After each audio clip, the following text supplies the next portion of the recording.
In San Diego, California, in 1953, a new startup set its sights on the space age. The Rocket Chemical Company had a small lab and just 3 people, but they could see a major opportunity in front of them. The aerospace industry was producing incredible new technology, missiles and rockets that could fly farther than any had before. But that technology had a major weakness. It was all made of metal, and metal rusts. Norm Larsen, the chief chemist, had an idea. He thought he would come up with a chemical compound that would keep the newly invented rockets and missiles from rusting.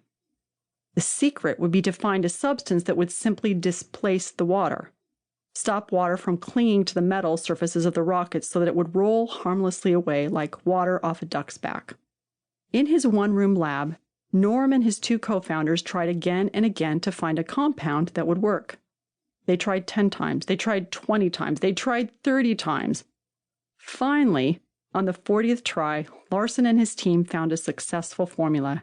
They were soon producing the product for Convair, a division of General Dynamics and maker of NASA's Atlas missile. Then something funny happened. The product worked so well that workers at General Dynamics started sneaking it home to use around the house as a protectant, solvent, and all-purpose lubricant.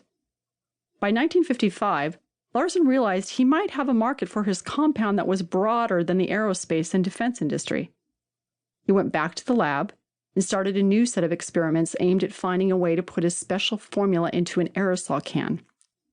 In 1959, the first spray cans of the product hit the market, and the world met WD-40.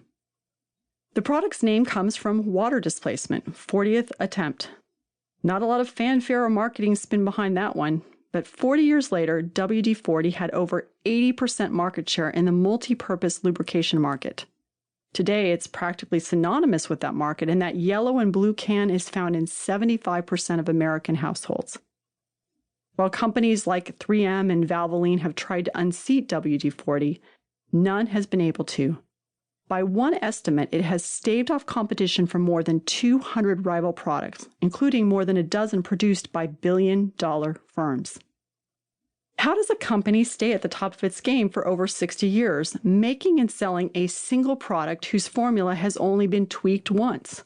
In the early 1960s, they tried to improve the smell.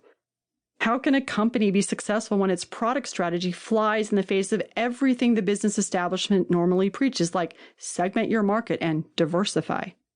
I'd argue they do it by taking a radical approach to managing their people. Nationally, only 33% of employees are engaged in their work, according to Gallup. Worldwide, those numbers are even worse. Just 15% of employees say they're engaged. But at WD-40, a whopping 93% of employees consider themselves to be engaged in their work, and 97% say they are excited about the future of the company. Why the difference? Because WD-40 practices a human resources strategy that I call personal disruption. A strategy that is centered around learning. You start as a beginner, embracing the confusion that comes with being a novice. You experience a state of deep engagement as you learn, grow, and gain traction. And you feel the joy of mastery once you get to the top of your learning curve. But then, crucially, you find a new challenge to tackle and the cycle starts over. Human beings are wired to learn and change, not to stay in one place, doing the same thing over and over again.